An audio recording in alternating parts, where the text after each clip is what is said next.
कोई बेचारा क्या करे जब अल्लाह, जीसस, गुरु, भगवान न्याय के बदले अन्याय कर दे। कहाँ जाए वो।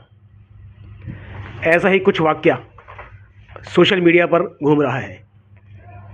एक है संदीप सिंह जी, जिनकी पोस्ट मैंने देखी तो सोचा कि ये आपकी मेरी सबकी कहानी है। इसे आपको सुना देता हूँ। कहते हैं भारतीय कानून व्यवस्था का मूल भाव है कि 100 गुनहगार भले छूट जाएं पर किसी निर्दोष को दंड नहीं मिलना चाहिए। पर रुकिए, ये विष्णु तिवारी हैं जिन्होंने 20 वर्ष की सज़ा उस अपराध के लिए काटी जो उन्होंने किया ही नहीं। 20 वर्ष पूर्व किसी पड़ोसी को इन पर गुस्सा आया, सो उसने कानून की मार मारी, हाथ से नहीं मारा। अपने परिवार की किसी महिला से इन पर रेप, बलात्कार का मुकदमा करवा दिया। लगे हाथ SC/ST एक्ट वाला केस भी दर्ज हो गया, क्योंकि विष्णु जी जनरल थे। भारतीय व्यवस्था के अनुसार वो शोषक हैं, है और रहेंगे। सो नप गए। कानून ने 20 साल तक मामले को देखा और तब पाया कि ये तो निर्दोष हैं। सो 20 साल के बाद ये रिहा हुए, लेकिन 20 साल रहे जेल के अंदर। ये बात गौर करने वाली है, जो अपराध उन्होंने किया ही नहीं। जानते हैं जिस आरोप के ट्रायल में इन्हें 20 वर्ष तक बंदी बनाकर रखा गया, उसकी मैक्सिमम सज़ा सिर्फ 7 साल की है। अगर उन्होंने रेप किया होता, बलात्कार किया होता, तो 7 साल की सज़ा काटकर 13 साल पहले छूट गए होते वो। ये है हमारे देश की व्यवस्था। मतलब यदि सचमुच इसने वह अपराध किया होता तब भी इसे 13 वर्ष पहले रिहा हो जाना चाहिए था।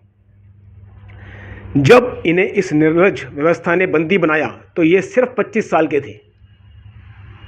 अब 45 वर्ष की आयु में रिहा हुए हैं। ये स्पष्ट है कि युवक का जीवन बर्बाद हो गया। 20 साल में पिता चले गए, माँ भी चली गई, बड़े भाई भी चले गए। कहाँ? भगवान जी के पास।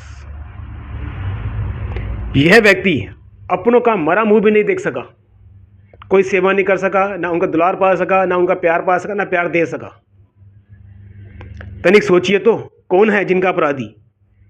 क्या केवल वह व्यक्ति या वो महिला जिसने इन पर मुकदमा किया था?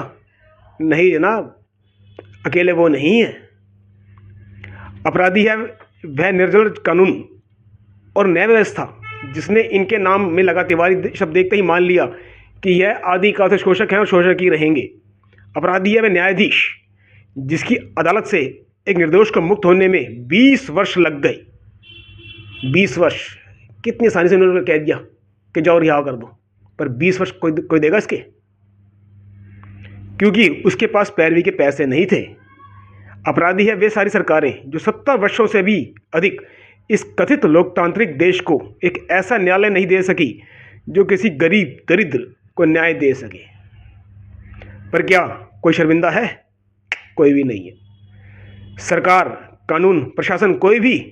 अरे नहीं जनाब, कोई नहीं है। किसी को लज्जा नहीं आती, किसी को लज्जा नहीं आएगी। इस देश की व्यवस्था आज़ादी के बाद निर्लज्ज से निर्लज्जतम होती चली गई। भारत में कानून एक ऐसा कोड़ा है जिससे कोई सामर्थ्यवान किसी भी गरीब को जब चाहे पीट देता है। पावर पॉलिटिक्स, पावर, पैसा, बस यही चलता आ रहा है। जो लोग कोर्ट कचहरी के चक्कर में पड़े हैं वे जानते हैं कि उतना भ्रष्टाचार तो और कहीं नहीं है। यदि आपके पास पैसा, पावर ना हो तो आप किसी को थप्पड़ मारने के केस में भी 10 वर्ष तक जेल के भीतर रह जाएंगे, चाहे थप्पड़ मारा हो या ना मारा हो। उसने कह दिया मारा है तो मारा है। फिर भी काले कोर्ट वाले साहब, कोर्ट का मतलब COURT, कोर्ट, अदालत की छवि ऐसी है कि कोई उन पर उंगली नहीं उठा सकता। विष्णु तिवारी भारत की असंख्य दरिद्र प्रजा के प्रतिनिधि हैं। मैं भी, आप भी, और जो शायद सुन रहे हैं उनमें से सभी नहीं तो कुछ तो होंगे जो आज भी स्वतंत्र नहीं है। वह 1947 के पहले विदेशियों की गुलाम थी, अब देशियों की गुलाम है। अगर सचमुच यह देश लोकतंत्र है तो इस देश के राष्ट्रपति और मुख्य न्यायाधीश को इस आदमी से क्षमा मांगनी चाहिए, क्योंकि देश कि कानून और न्याय व्यवस्था ने इस व्यक्ति का जीवन बर्बाद कर दिया है। क्या अकेले विष्णु तिवारी हैं जिनका जीवन बर्बाद किया इस व्यवस्था ने? मैं आज जेल के बाहर हूं, पर मेरे को भी तो तारीख पर तारीख देकर इस व्यवस्था ने जीवन बर्बाद किया है। मैं कुछ और सोचने के लायक, कुछ और काम करने लायक तो नहीं बना। इनके पेपर पूरे करो, इनके डॉक्यूमेंट पूरे करते रहो, पेशी पे ना हाजिर हो जाओ तो फाइन लगा देंगे, जेल NBW कर देंगे, बिल वारंट कर देंगे, धमकी देंगे। खुद चाहे छुट्टी लेके बैठ जाएं, हमें कोर्ट में आना पड़ेगा। क्यों? ऐसा क्यों है? क्योंकि जनता इनसे जवाब नहीं मांगती। जनता समझती है कि इस देश में नेता ही आएगा तो सुधार करेगा, पर वो ये भूल जाती है कि अदालत में जज नेता को बुला सकता है, नेता किसी जज को संसद भी नहीं बुला सकती उसके कर्मों के कारण। तो मैं फिर कहता हूं कि नेता आते रहेंगे, जाते रहेंगे। पहले इस जुडिशियल रिफॉर्म पे ध्यान दीजिए, न्याय व्यवस्था पे ध्यान दीजिए। कितने ही विष्णु तिवारी जैसे हैं जो जेलों के अंदर भरे पड़े हैं। सुप्रीम कोर्ट, हाई कोर्ट, बड़े बड़े नेता, प्रधानमंत्री, राष्ट्रपति बार बार ये बात कहते रहे हैं, पर सुधार के लिए उन्होंने किया क्या? क्या खुद जेलों का दौरा किया?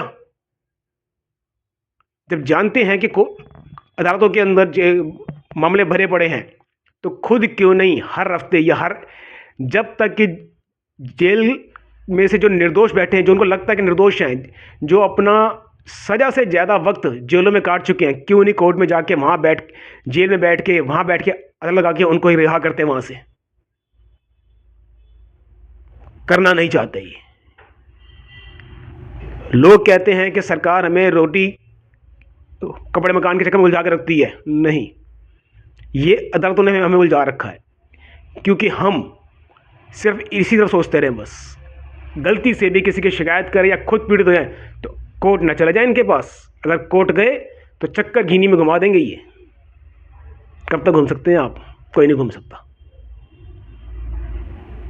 इसीलिए आपका पहली प्राथमिकता होनी चाहिए इस देश की न्याय व्यवस्था को सुधारने की। अगर आप इसको नहीं सुधार सकते तो आप कुछ नहीं कर सकते। फिर आप घर से बाहर निकलिए, हर जगह चर्चा कीजिए कि अब तारीख पर तारीख बंद हो। अकाउंटेबिलिटी के लिए, पारदर्शिता के लिए कोर्ट के अंदर, अदालत के अंदर सुनवाई के दौरान ऑडियो वीडियो रिकॉर्डिंग होनी चाहिए, उसकी एक कॉपी आपको मिलनी चाहिए। फिर 100 डेट नहीं लगेंगी, 10, 20, 50 डेट लगेंगी, लेकिन जो डेट लगेगी उस पर कंक्रीट काम होगा। टाला नहीं जाएगा, आप अनसुना नहीं किया जाएगा, आपको अपनी कलम नहीं चलाई जाएगी। वही होगा जो होना चाहिए। आपके फेवर में नहीं होगा तो आपके खिलाफ भी नहीं होगा, अगर आप न्याय पीड़ित हैं तो। इसलिए अपने लिए, अपने बच्चों के लिए हर जगह डिमांड कीजिए, we want audio video recording of court proceedings. इसके अलावा इससे कम हमें कुछ नहीं चाहिए, इससे कम में हम मानेंगे भी नहीं। ये विचार कीजिए बस आप।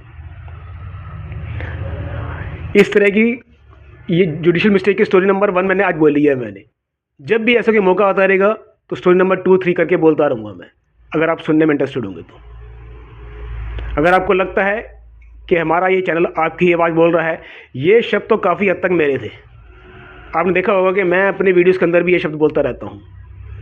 आपको लगता है कि ये शब्द आपके भी हैं तो कृपया इस चैनल को सब्सक्राइब कर दीजिए, लाइक कर दीजिए, शेयर कर दीजिए, अधिक से अधिक शेयर कीजिए, जिससे कि हमारी ये वीडियो आपकी आवाज़ बनकर हर कोर्ट रूम के अंदर गूंजनी चाहिए कि बस अब बहुत हुआ, अब न्याय चाहिए।